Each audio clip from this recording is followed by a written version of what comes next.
Hello friend, আশা করি সবাই ভালো আছো। আমি অত্রিজা, তোমাদেরই ফ্রেন্ড। নতুন একটা গল্প শোনাতে আবার চলে এলাম। আজ 9 জুন, রবিবার। আর হ্যাঁ, আমার বার্থডে। সো বার্থডেটা কিভাবে কাটালাম সারাদিন, চলো সেটাই তোমাদের সঙ্গে শেয়ার করা। দুপুর 2টো নাগাদ রেডি হয়ে আমরা বেরিয়ে পড়লাম মেট্রোর উদ্দেশ্যে। কোথায় যাচ্ছি সেটা তো একটু পরেই জানতে পারবে, দেখেই চমকে যাবে। চলো তাহলে গুটি গুটি পায়ে এগোই। রবিবারেও এতটা ভিড় মেট্রো ভাবা যায় না, বলো। যাই হোক, শেষমেশ এসে পৌঁছেছি। এবার শুধু হাঁটতে হবে। চলো হাঁটতে থাকি, ওয়াকিং ট্যুর। আচ্ছা, গেস করো তো কোথায় যেতে পারি। গেস করো।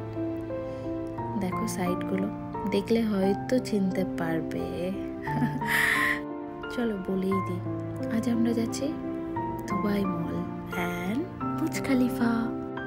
এবার দুবাইয়ের মল সম্পর্কে কিছু জানা যাক, বলো। দুবাই মল লুক লাইক সিটি। 38 লক্ষ অ্যাপ্রক্স 38 লক্ষ স্কোয়ার ফিট এরিয়া নিয়ে তৈরি। বুঝতে পারছো কি বিশাল area. Floor number 4। So count করো কতটা এরিয়া, কত biggest. This is world largest luxurious mall. এই মলটি ওপেন হয়েছিল 2008-এ 4 নভেম্বর। তোমাদের সঙ্গে গল্প করতে করতে পৌঁছে গেলাম সেই biggest the Dubai mall.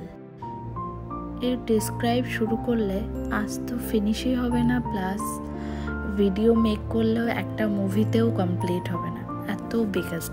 So চলো যেটুকু ছোট করে বলা যায় সেটাই জানিয়ে দিলাম। চলো এবার দেখি কেমন দেখতে এই মলটা ইনসাইড। ওয়ার্ল্ডের অল ব্র্যান্ড এখানে অ্যাভেলেবেল। সো কি চাই বলো।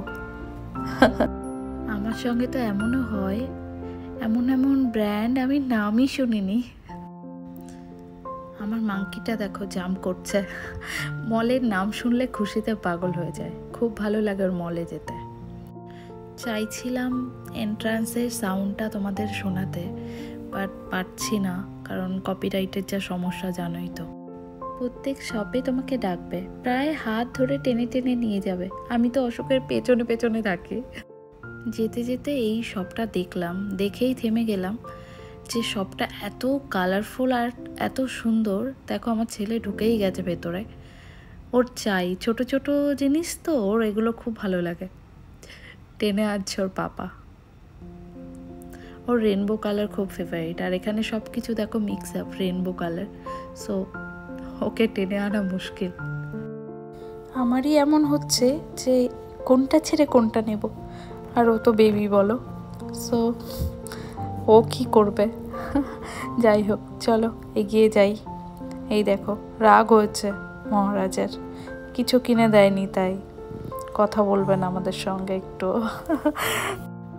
অশোক ম্যাপে দেখছে কোন ওয়েটা নিলে আমাদের ইজি হয়। আমরা ফার্স্টে দেখব দুবাই মল ইনসাইড ওয়াটারফল। চলো দেখে নিই তাহলে ওয়াটারফল। ওয়াটারফলটা প্রায় 3 ফ্লোর হাইট। কি অ্যামেজিং তাই না। আজ ভয়েস ওভার ডালতে এত অসুবিধা হচ্ছে, গলার অবস্থা এখনো ঠিক হয়নি, যার জন্য এত লেট করে ভিডিওটা আপলোড করতে হচ্ছে। যাই হোক চলো পরে দেখি আইস রিং। দেখো সবাই কত সুন্দর আইস স্কেটিং করছে। আমার আশুটাও খুব বায়না করছিল, বাট অনেক কষ্টে বুঝিয়েছি ওকে।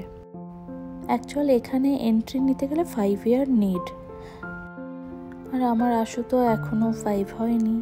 So next year. এখানে একটা নতুন জিনিস দেখলাম, সাপোর্টের জন্য পেঙ্গুইন। দেখেছো কিউট না? পড়বে না তুমি? এবার চলে এসেছি ডাইনোসর দেখতে। দেখো রিয়েল ডাইনোসর। ওয়াও, এক্ষুনি কাটি করবে। আশু তো ভয়ে কাছেই আসতে চাইছিল না। এই ডাইনোসর জি দুবাইতেই ছিলেন। 25 বছর বয়সে ইনি ডেথ হয়েছে, আর এনার হাইট ছিল 7 মিটার অ্যান্ড 24 মিটার লেন্থ। আর হ্যাঁ, এটা কিন্তু ফিমেল ডাইনোসর। এবার চলো ওয়ার্ল্ড বিগেস্ট ইনসাইড অ্যাকোরিয়াম দেখতে। হ্যাঁ ঠিক এটাও দুবাই মলেরই ভেতরে। এই অ্যাকোরিয়ামে 10 মিলিয়ন লিটার ওয়াটার আছে, বুঝতেই পারছো কেমন। 300 শার্ক, বুঝতে পারছো, আর 1000 অফ অ্যাকোয়াটিক অ্যানিম্যাল। অ্যাকোরিয়ামের ইনসাইড থেকে একটা রোড আছে, আর সেখানেই তোমার মনে হবে যেন তুমি সমুদ্রের ভেতরে চলে এলে। পুরো ব্লু ওয়াটার অ্যান্ড ফিশ, আর তার মাঝে তুমি। এই অ্যাকোরিয়ামের সঙ্গেই আন্ডার ওয়াটার জু আছে, যেটা আমি তোমাদের পরের ভিডিওতে আপলোড করে দেখাবো। আজ আমার গল্পের অর্ধেকটা এখানেই শেষ করছি। দুবাই মল পুরোটা তো একসঙ্গে করা সম্ভব নয়, না হলে ভিডিওটা অনেক বড় হয়ে যাবে, দেখতে একদম ভালো লাগবে না। সো আজ এটুকুই।